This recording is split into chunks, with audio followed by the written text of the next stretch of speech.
Scott Cunningham, you are a professor of economics at Baylor University in Texas, and you were the co-editor of the Handbook for the Economics of Prostitution. And now your career focuses on the economics of risky behavior, with a special focus on sex work, abortion policy, and crime. And now you just published a book called Causal Inferences, the mixtape. Scott Cunningham, welcome to the show. Thank you, Alan, for having me. So, Scott, I was reading a little bit about your background, and I was surprised that you wanted to be a poet. So, Yeah, right. I wonder if we could start with that teenage kid who wanted to be a poet. How did that happen? And then tell us about the transition into something that seems from the outside totally opposite, which is the hard numbers and economics and science. Sure. In high school, I had sort of a roller coaster of, emotionally and things like that. And I just gravitated to a lot of the beatnik poet writers and beatnik novelists like Jack Kerouac and Allen Ginsberg. And so I just got really encouraged by a teacher to, begin to express myself with poetry. And so I spent all of high school, I guess starting at the 10th grade, being pretty serious about it. And then when I got in college, I majored in English and continued to do it. Began to kind of expand my reading. I wasn't really reading the beat writers anymore. I was reading people like Mary Oliver and Sharon Olds and Galway Kinnell, as well as like older poets like the Romantics and things like that, and just took the work really seriously. I was practicing constantly and reading constantly. They kind of go hand in hand, and kind of emulating a lot of my favorite poets, as well as taking these creative writing classes. And it was at the University of Tennessee. I won all the awards they have at the University of Tennessee, but and I was nominated for the Ruth Lilly Fellowship, which is like this national fellowship that if I had won, I would have gotten to go and get a Master's of Fine Arts scholarship. But I didn't win, and I kind of started to realize I probably didn't have the talent to sort of make it at the next level. So to be talented, for instance, in like Pee Wee football, which is like in Texas, is a sort of like 8th and 9th grade football. Doesn't mean that you'll do well in high school, and just because you're good in high school doesn't mean you'll be good in college, and on and on. And so I just could tell that my work was, up to a point, but really was imperfect. And then I read Rainier Maria Rilke's Letters to a Young Poet, and there was this part in it where Rilke, he's like writing this letter to this student. It's like the student that's, I think he's a military academy student, and he's kind of en route to be an officer, but he's really interested in poetry. He's really inspired by Rilke, who is also really young. And Rilke tells him, he tells him, well, if you could, if you went to prison and they took away your pen and paper, would you want to live? Would you want to continue to live? And if the answer is you would not continue to live, you shouldn't write poetry. And a lot of people disagree with that. I think he's like trying to make a point, which is, it's very hard work and it requires an unusual amount of devotion, given it's like a tournament structure where a lot of very few people are going to be successful. And when I read that, I just was kind of like thinking, I don't think that's true for me. I think I could live without it.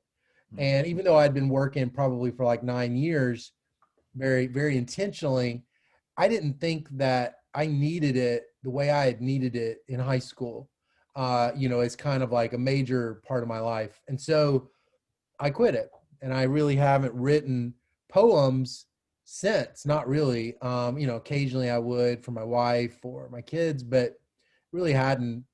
And so I got this job I had an English major. But Let me ask you something in yeah, regards that when you say taking poetry seriously and you say you read, but on the writing part, what does that really mean? That means that you will sit down every evening and try to write a couple of poems, yeah, or yeah, tell us, because I have a hard time. I mean, I have written a poem or two to my ex-girlfriend, yeah. and that I, hit my head against the wall for a couple of hours, I wrote some lines. So does that mean that that will be what you will be doing full time every evening, trying to write poems?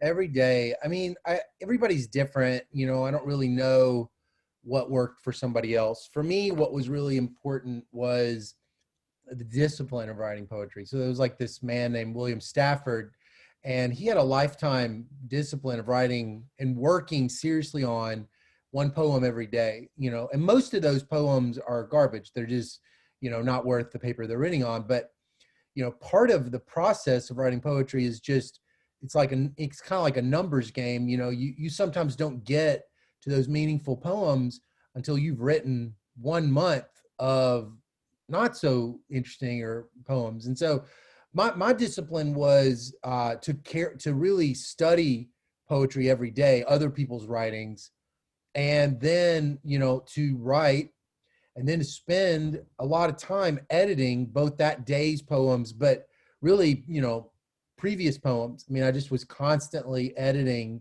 constantly working on this work, and never quite satisfied with it, but just kept working on it. And that was hours and hours of just labor intensive work, really, like, it's just, it's like, I think, like, I started out thinking, well, poetry will be the least labor intensive compared to like the novel, and it actually never felt like it was, because just the amount of work that went to perfecting it, and the lack of satisfaction that I ever had with it.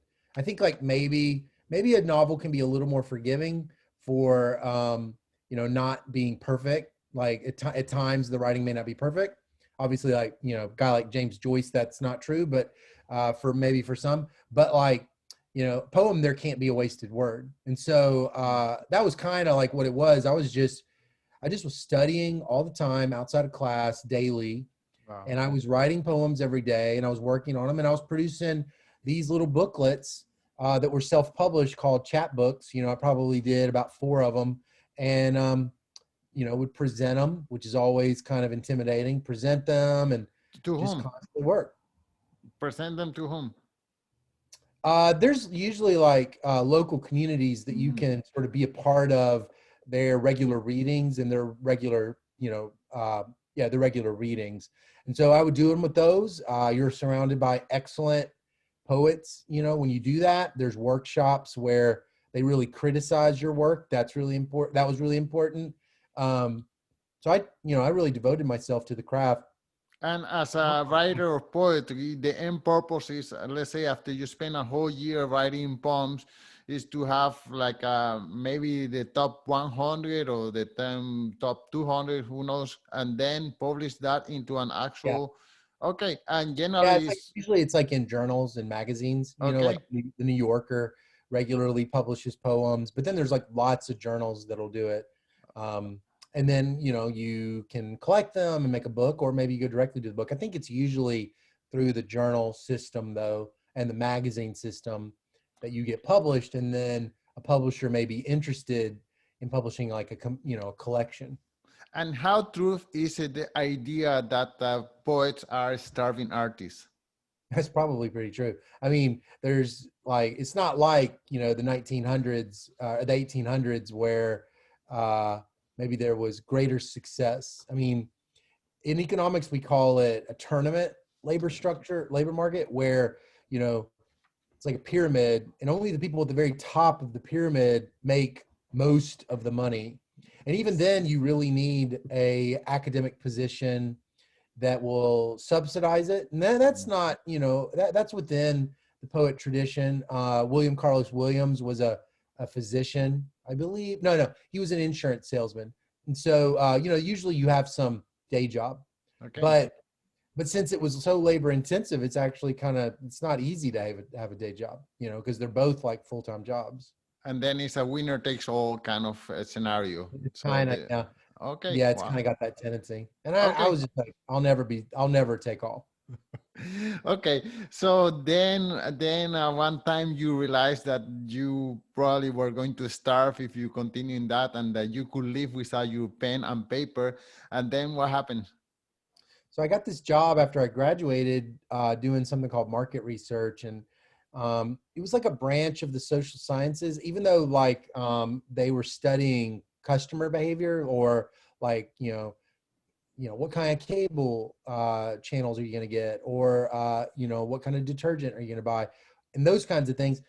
My job was to like in depth interview these people and really try to drill down to some sort of deeper things, like the meaning in their life and their larger objectives and how this fit into those larger objectives.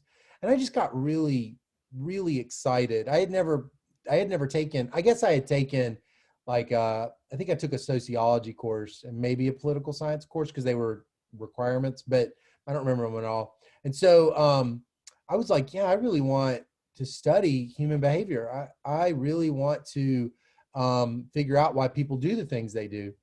So in the evenings, I would read articles on the internet, and somehow I ended up at a economics department's collection of unpublished articles. And there was a Nobel Prize speech by a Nobel laureate at the University of Chicago named Gary Becker. And he studied crime, the family, divorce, marriage, racial discrimination, education, all this stuff, that I didn't think was economics. I thought all that stuff was sociology, not economics. And so I got really intrigued. I was like, well, this is kind of interesting. What makes this different? And a lot of what made it different from sociology was exactly, what I had been so excited about in market research, which was like economists think people have subjective goals and then try to achieve them. And then they kind of work out mathematically, what kind of behavior that creates, what kind of choices they make under constraints, and then what does the organization of those behaviors look like in a modern economy. I fell in love. I just Wow. fell in love with it. And I've read this one paper uh, written by someone in crime at the University of Georgia. I didn't really know anything about graduate schools. I just applied to the University of Georgia and then one other school, and went to the University of Georgia and had a wonderful experience. Okay, when I was a starving student, there was some marketing company, and they would pay people to go and talk about whether they would buy product X or Y.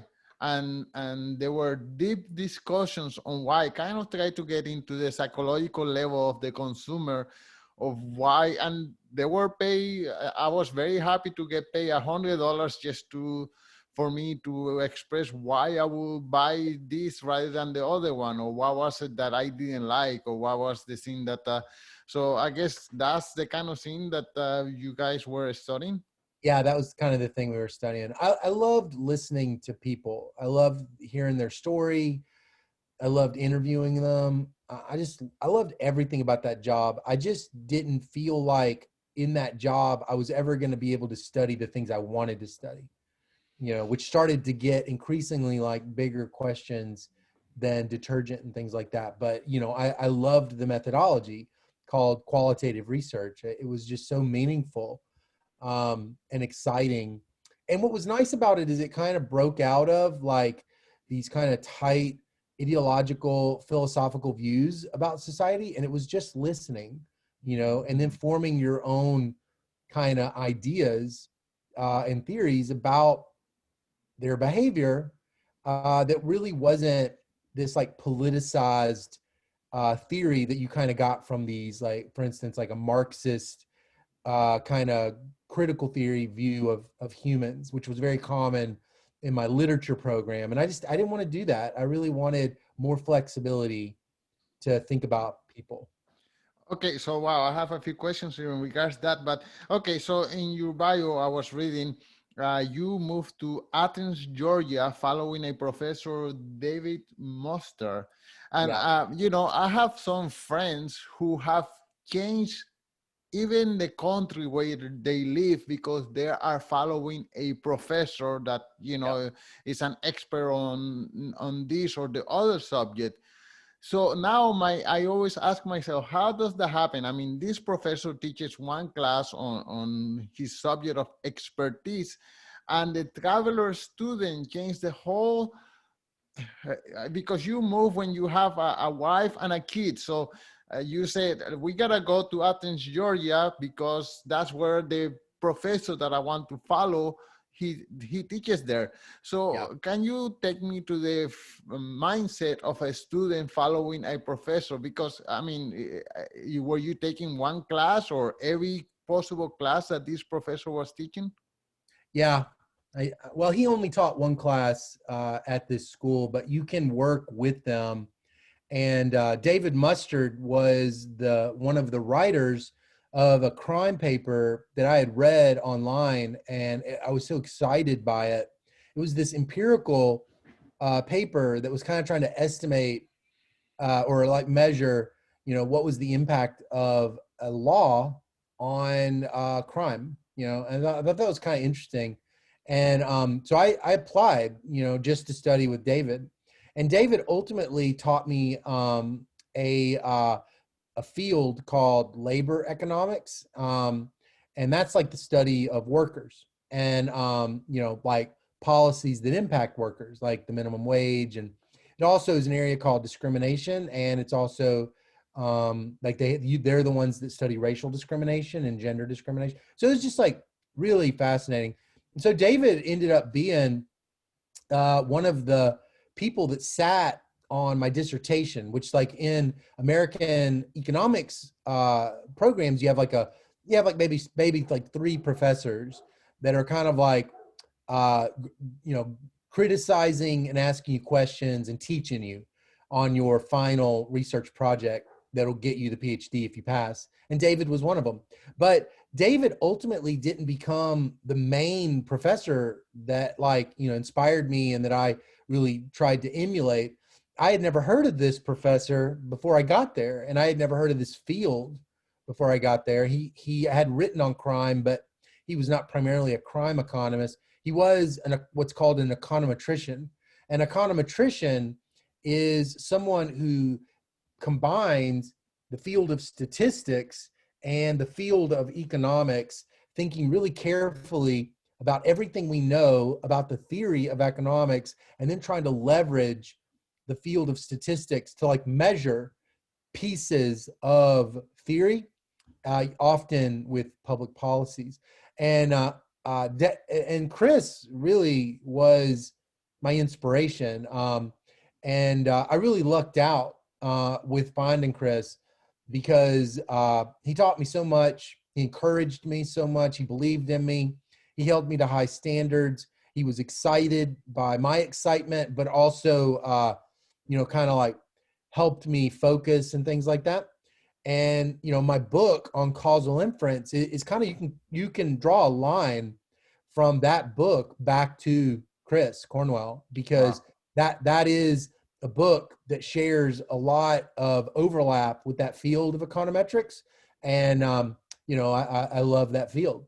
And so, but I'd never even heard of that, before I enrolled at Georgia, and I didn't know who Chris was. And so, what I tell students now is I actually don't think it's a good idea to pick your graduate school to work with someone, because they could leave, by getting another job, or you may not like working with them, or you actually in the program might realize you're not as excited about that field as you thought they were, Right. so you really should just go to the highest. I mean, it's going to sound really, elitist, but you should go to the school that, is the highest ranking school. And if you get into a bunch of schools that are kind of close, then you make picks based on preferences. But you really should try to get into the best school, because ultimately when you go on the job market after you graduate, unfortunately, the pedigree of the program plays a significant role in the kind of jobs you get, Wow. and therefore,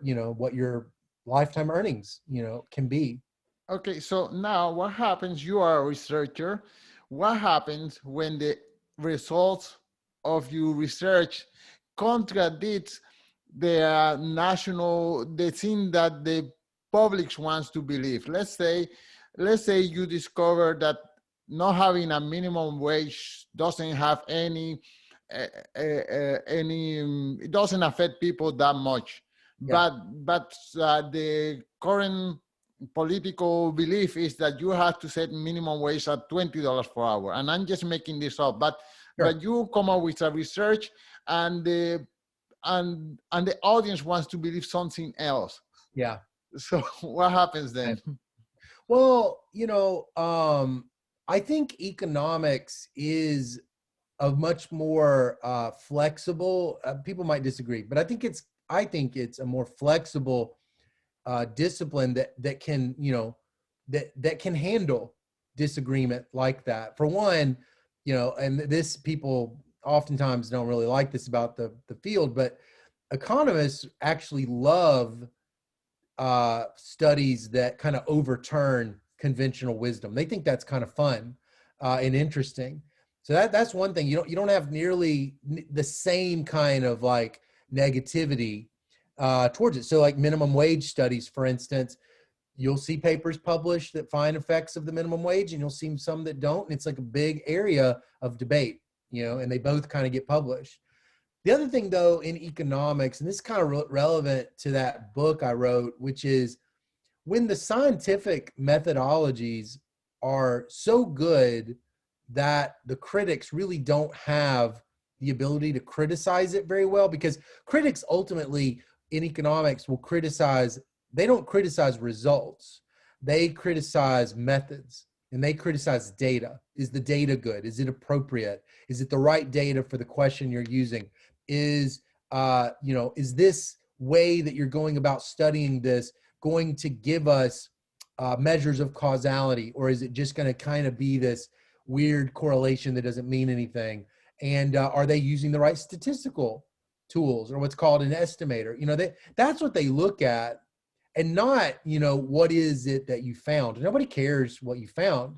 I mean, if your methods are correct or appropriate, and you're using high quality data, and you're using the correct statistical model, then the answer is what the answer is, right? I mean, that's the answer. You can't, it's not fair. It's not scientific. It's bias to reject based on some kind of aesthetic argument, which is an aesthetic argument would be, I don't think this is a very beautiful result. Well, it's like, it's irrelevant if it's a beautiful result. It's whether or not the methods are beautiful. Wow. And so I really try to emphasize that in the book and to my students, which is, it's very dangerous to like or dislike results. That is something that you should be really uncomfortable with. And it's really easy to like them because of the things you said, and because overturning conventional wisdom is exciting for a lot of people. You can't put any weight on that. You have to put all the weight on what you did before. How careful was your programming? How much, have you done everything to make sure you have no errors, right? I mean, it's becoming increasingly the case that economists have to almost be computer scientists.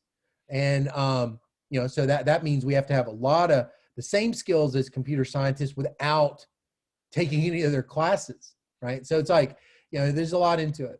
Wow. Okay. And what make you focus into the economics of risky behavior, like sex work, abortion policy, crime? I mean, there are so many subjects you could focus on. Why this one in particular?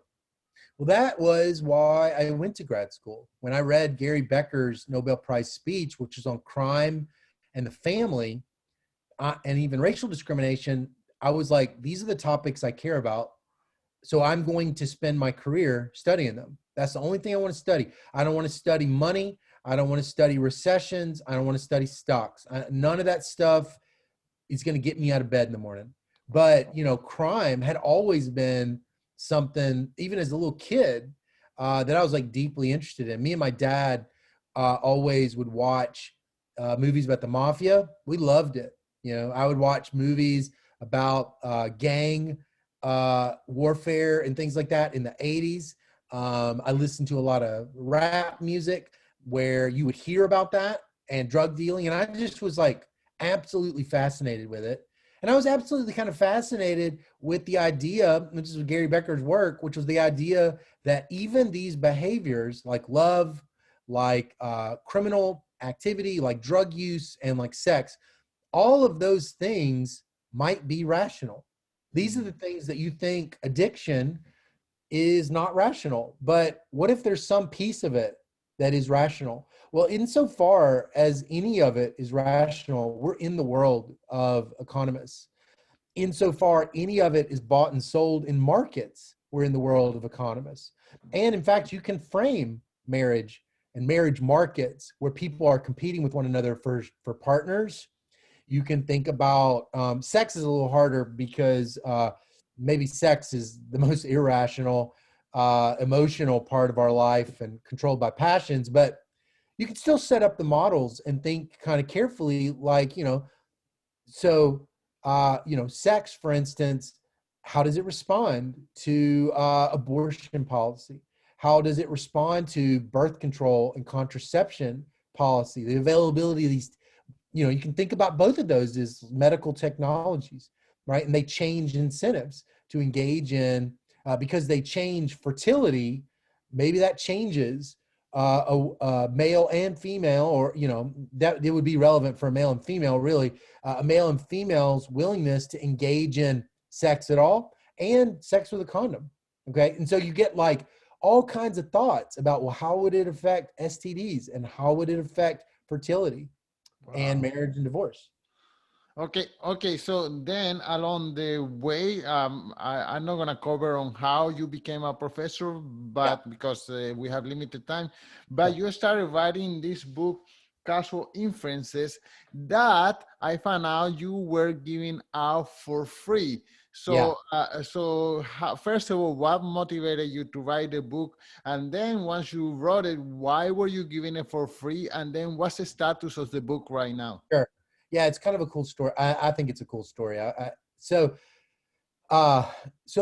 developed a class called Causal Inference and Research Design back in 2012. Even though econometrics was like my major in graduate school, it was like they call it a field, and that was my field. I was never going to be an econometrician, but I was going to be an empiricist, and you really need to know econometrics to be an empiricist. So I specialized in it.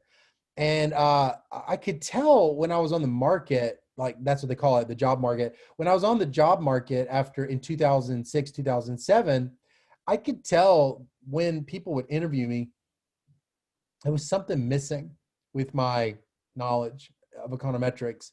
And it was something that was really popular in labor, health, in public economics, in those fields that we had never learned. And it was called causal inference. It actually did not have that name. It didn't really have a name. It was sometimes called identification or things like that. And all it was like, how am I going to take advantage of a natural experiment, some kind of event that happens naturally in the world, to test a theory or to find some impact of one thing on another? How am I going to do that? And that's not purely statistics. That's not really just the math, of statistics. That's kind of like, natural experiments are kind of like, shocks that happen in the world, right? And you have to kind of leverage them in some kind of ingenious way to learn from them. Well, so I needed to learn that. I could tell I had to figure that out, because I was not going to be able to write the kind of papers that I wanted to write and do the kind of work I wanted to do in crime and in sex and in drugs, unless I cracked that code. And so I started doing all this reading, and it was really kind of hard, because there really wasn't at that time. So this would have been like 2010. There really wasn't, like, I could not find a coherent philosophy back then. It's very different now, but like back in 2010, 2009, it was like knowledge that was kind of contained in certain people in certain classes who had studied at Harvard and MIT and Berkeley. And so they had studied with people like Josh Angrist, David Card, and all these other people, Alan Kruger and all these other people. And so I kind of started to figure out, I think the words are causal inference, and I think the words are research design. That's the best thing. There was no book on it, but I thought that was the right thing. So I developed this course. I convinced my department chair. I was like, I think this is really important. And if you'll just give me permission to develop the course, I'll learn it, I'll publish better, and I think it'll help our students, because increasingly everybody in the job market is expected to be very strong in quantitative skills. It's not like 30 years ago where economists are just writing down these theoretical models. They're doing intensive quantitative work that is also valued by companies, as well as governments, as well as academics. So I did. And in 2012, I developed the course, and it became a really popular course at Baylor University. And, but I didn't have a good textbook. So like I had like a couple of scattered textbooks, and like they each were like, had pieces of what I liked, but they didn't have the whole thing, or I was reading articles and so forth. Lots of times the articles were written to academic PhD economists and were like too hard.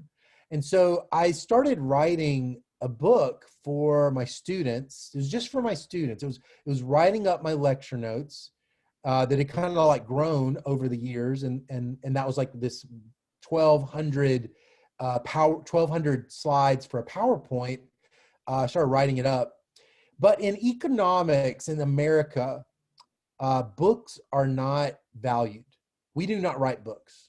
Economists do not write books. We write articles, and you do not get paid well or get promotions by writing books. In my department, they don't count for anything. Wait. When I was studying economics, some of my most expensive books were economics books. What do you mean? Textbooks.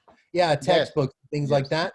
But they're like labors of love by those people. They're, I have colleagues that have textbooks, and they're in multiple editions, and they barely count for anything. A lot of their it's their research, not their textbook and their pedagogy, that really is valued. Unless you're like a very senior person like Joseph Stiglitz or Alvin Roth.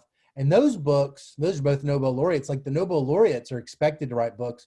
Then yeah, they'll write books for popular audiences, to help them understand the recessions or whatever. And so, so I was like, well, my department doesn't care about books. The broader market doesn't care about books. I'm not even going to get points on the market or inside my department for writing a book. So I might as well just give it away. And I kind of been going through this like transformation at Baylor where I was becoming less ambitious and more just wanting to be a public servant in our profession. I kind of was inspired by a lot of people who were either public servants in administration, like Betsy Stevenson at Michigan, or Sandra Black at now at Columbia, who worked in the Obama administration as just public servants, or people like Michael Grossman or others who just were committed to helping students and mentoring junior people. And I just thought, well, maybe this will be useful. Like I could never find a book that was perfect. I want more people to have the resources they need to teach this class. I think that this class is really important. So I'll give away all of my PowerPoint slides, all 1,200 of them, and I'll give away the book. And I was on Twitter at the time, and there's like a community of economists and social scientists more generally on Twitter, and it's called #EconTwitter. And I had like decided, before then that, my desire was to use #EconTwitter to build a community within our profession. I really cared about it. Economics is extremely elitist. It's like high school. It's all about popularity and who's smarter than who, and it can be really debilitating and create a lot of insecurity amongst adults. It's like horrible. And so I started a 5K for our 5K race for our annual conference, where I was like, this is just a safe place. This is a place for us to love each other. This is just a time to have community. And that's what I did on Twitter. And so I just posted it to Twitter, posted it to my website. You saw it on my website. And I kind of got like really creative. I was like, got really excited, where I was like, this is going to be a very personal book. It's going to be more personal than a typical textbook. I'm going to talk about my family. I'm going to talk about my story. I'm going to tell jokes. I'm going to put rap music all throughout it because I love rap music. I've always listened to rap music ever since I was a little kid. Ever since my brother gave me a Run DMC and a Beastie Boys album when I was like in the second grade, I've just been addicted to R&B and hip hop and rap. And it's never stopped.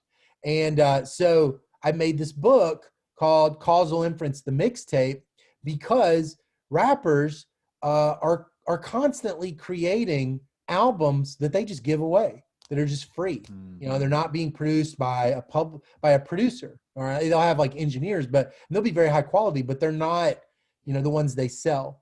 And, you know, a mixtape historically, going back to when I was a kid, was a cassette that of your favorite songs that you would just hand out, you know, and that's what this was. This was just a collection of my favorite songs. It was just a collection of these causal inference methodologies. Well, it went viral on Twitter. You know, it got downloaded probably 60,000 times. You know, it's relaxed, but every day I still get 600 downloads, you know, or not every day. I guess I get about 100, and you know, you can do the math on how many I get every month. So on Twitter, you know, everybody's on Twitter. Media is on Twitter, journalists, and the book became popular not just in economics, but like in broader social sciences, in firms, industry, government, in like, you know, education, law, public policy, sociology, political science, and so on. Wow. And so somehow the University of Chicago learned about it, and they invited me to drinks at our annual conference, and they told me, we want to publish it. But I told the University of Chicago, well, I'm only interested in publishing it if we can continue to have a free version, because, you know, the book was really popular in other countries. And, you know, there would be, you know, in Sierra Leone or, you know, South Africa, or these areas where, you know, it was valuable because it was free. And it was being adopted in all these universities. It really helped the students not to have to pay for it, because you just said a lot of these textbooks are really expensive. I mean, they can be hundreds of dollars. Yeah, yeah. So, so I was like, there has to be a free version, you know, or I'm not going to do it, because it didn't count in the first place, right? Like it wasn't even valued on the market or in my department. So I was like, I'll do whatever I want to do. You know, I'm having a lot of fun with this free thing. It's really meaningful, and it fits my values and the kind of career that I wanted to have. Well, I got an agent named Lindsay Edgecombe, who became my agent. And I told her, I was like, look, there's got to be a free version. That's just how. She didn't really know anything about that. She wasn't sure if that was going to work. I said, I'm not going to do it otherwise. So it ended up going into a bidding war. And I got, you know, MIT, and it was still academic presses, but it was like MIT and Yale. And Yale had the vision. They understood the vision of the book. They loved it.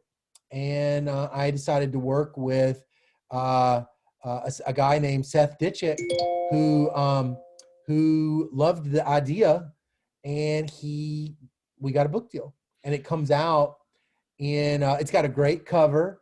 It's got a great, really cool cover of a cassette tape where all the ribbons of tape are like, you know, pulled out. It's got, you know, all the lyrics from the original lyrics. I had to get all these permissions from these owners of the lyrics.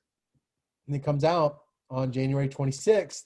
And it's currently the #1 new release in econometrics and statistics. And it's really exciting. I don't know where it's going to go. I don't know if it's going to, you know, sell well, but it's been a lot of fun. And it feels good to produce something that you think, and, you know, I regularly am told by students, it really has helped them in their research, and in junior people, it's really helped them. Okay. They didn't really have anything like it. So I'm reading right now the free version because the other one is not on the market yet. So how does that work? I mean, I have a free version. How is it different from the one that is going to be on sale in Amazon and other stores in January?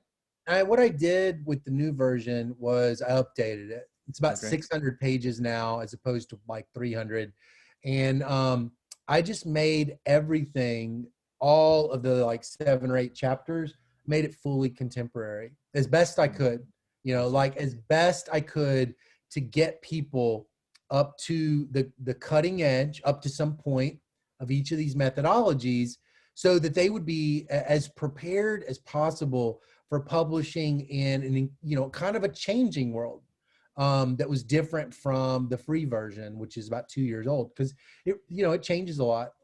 So it's got newer stuff. It's got an accompanied set of programming in 2 languages, as opposed to the 1 language that was in the free version. It's in R, which is a very extremely popular language, as well as Stata, which is really only used by economists and epidemiologists. Wow. So yeah, it's more general interest and more contemporary. Okay, so causal inferences. What are 1 or 2 causal inferences that you may care to share that may be surprising or contra-intuitive to Sure. the regular belief? So like you said earlier, I study prostitution, or what, is the individuals in these markets prefer sex work. And that I decided when I started my job at Baylor in 2007, I decided I was going to study internet-based prostitution, or internet-based sex work, because that appeared to be the most substantial technological change in developed countries that were really changing the market for sex, doing it, through the creation of platforms like Backpage and the Erotic Review, creation of review systems like you see on Yelp and eBay. That was happening, and all of which was like allowed the market to move away from streets and away from agencies, and a lot of women were now working for themselves and so forth. And you saw more educated women, and it just was different. The market was different for the first time, in my opinion, at least in the United States, than what it had historically been. Well, like I said, I was always looking for natural experiments, because that was kind of like a key part of the causal inference methodology. And I found this natural experiment where in 1980, in the state in America called Rhode Island, in 1980, the Congress, or the General Assembly in the state of Rhode Island, state Congress, had changed the language around prostitution, the criminal prohibiting of prostitution. And when they changed the language, they made street prostitution illegal, and they made what's called pimping illegal, but they erased the definition of prostitution. And so if it was not street walking and not pimping, that 1980 law legalized it. They didn't mean to. They completely accidentally legalized. That's the best evidence we have, that they did not mean to legalize it. Well, for some reason, since it was not on purpose, it was not well known. I don't think it was known at all, actually. I've done, historical archival work, and you can't even see anybody till the early 2000s that even talks about it. Police were arresting massage parlor sex workers all throughout the 90s, even though that was not street work and that was not pimping. All throughout the 90s and all in the early 2000s, they were arresting them. And in 2003, a criminal defense attorney, he defended a bunch of massage parlor sex workers, and it went to trial, and the judge ruled that there was no law prohibiting indoor prostitution. And at that point, it wasn't a legal change, it was an enforcement change. The judge forced the police to stop arresting indoor prostitutes, and the state of Rhode Island recognized for the first time that they actually had legalized indoor, non-street, legalized indoor sex work. So me and a professor at UCLA, one of my great friends, Manisha Shah, who also has, like me, spent her career studying prostitution, we went crazy. We were just like, this is amazing, right? Like rarely does anybody experiment, like very rarely does anybody experiment with legalization, pure 100% unregulated legalization of prostitution. It's not anybody that's ever done that, and nobody does it accidentally, right? Like Wow. that never happens. So we ended up examining all of the main, really the historically main reasons for prohibiting that, like the kind of the stated reasons. I mean, like, the real reasons is people find it morally reprehensible, but they don't say that. They say that it causes STDs and it causes violence. More recently, they say it causes sex trafficking, but that's not why it's been historically criminalized. So we looked at the effect of the legalization of indoor sex work on on prostitution arrests, on rape, reported female rape offenses to the police, and gonorrhea incidents, which is a very common bacterial infection in the United States that's sort of, fueled by risky behavior.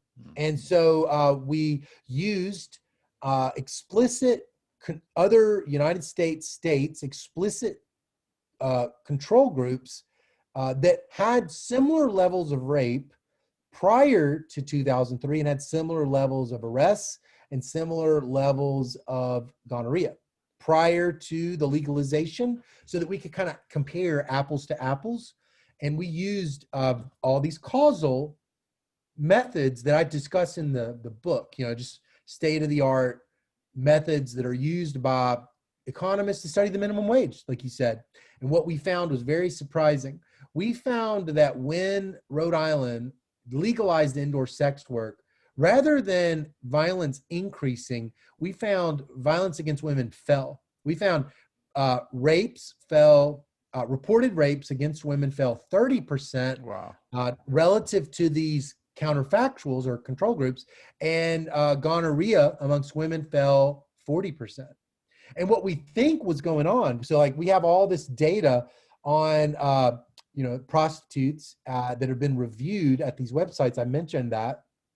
What we think happened was that when it was legalized, it brought in new sex workers who were lower STD risk. They did not engage in vaginal and penetrative intercourse as much because it was the massage parlors that were being mainly expanding. And in the massage parlors, it was less of that penetrative intercourse. It was more manual.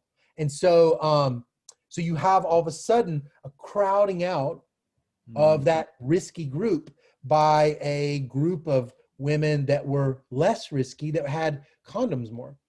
And so as a result of that, it diluted the riskiness of the market, ironically, which is not something that these social scientists that kind of prohibit, that just argue ideologically that it should be prohibited, is not something that they usually talked about, because, to be perfectly frank, in the history of the social sciences of prostitution, it's typically been more philosophical than just strictly scientific. Right. The effect on rape was a lot harder to understand, but what we think might be going on is that people were substituting away from violence towards this consensual intercourse. Right. So that was wow. A fun study. Amazing. I just have, there's always a question inside of my mind in regards to prostitution, and it may sound dumb, but I'm sure other people have the same question.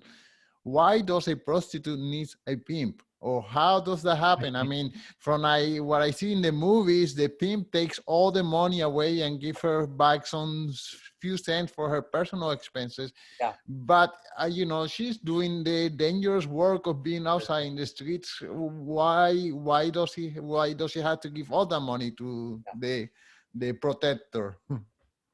Well, it's dangerous work for one. I mean, one of it is the single most dangerous job for a woman. Historically has had the highest homicide rate for the street workers.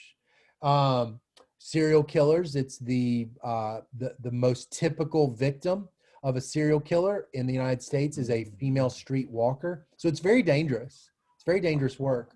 And you know, they go and they work. They go and they work, and they go away where nobody sees them. You know, so the demand for protection is actually very reasonable for that group of people, and it's amongst the street walkers historically where the pimps are involved. Wow. So you know, the women are willing to give a lot of money away in exchange for protection and the reduction in risk. Wow. That's one thing. And the pimp will get work for them. You know, they'll typically find clients and they'll screen them and they'll threaten clients, you know, with bodily harm if the woman doesn't come back. So that's part of it. And also, you know, the other thing is you have to understand about street work. It's probably the most like survival based sex work, you know, like as you move away from the street, it starts to look more and more like regular jobs, you know, like it's not anybody's, like they didn't grow up dreaming to be a prostitute, obviously, but a lot of people didn't grow up dreaming to be a janitor or, you know, a checker at a grocery store or a barista at Starbucks either. I mean, the nature of work has historically not been the American dream, right? It's historically been, I don't want to die, so I need to get a job that brings in income that allows me to pay for the necessities of life. Right. And it's got to be better than my next best alternative. And many sex workers, they make far more income working like that than they would make in their next best alternative. Right. And so long as, you know, their costs of providing it are low, which for many people it is low.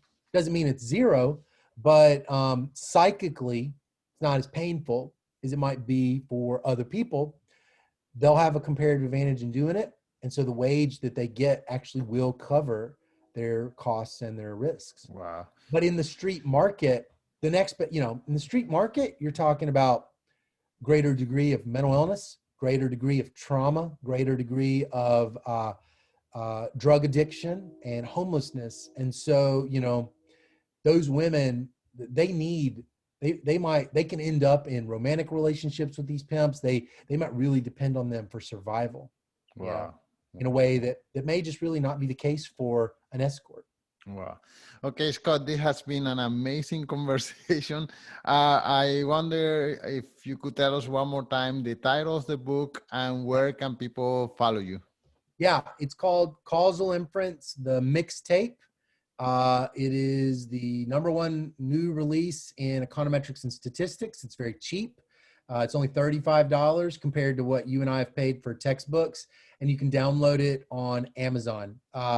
You just need to Google on Amazon. You need to search for Scott Cunningham, the mixtape, because there's actually another Scott Cunningham who is a very prominent writer in the Wiccan religion, and I'm not that. Okay, I will put links on the website anyway. Sure. Scott, thank you so much for your time. This has been amazing. Great. Thank you for having me.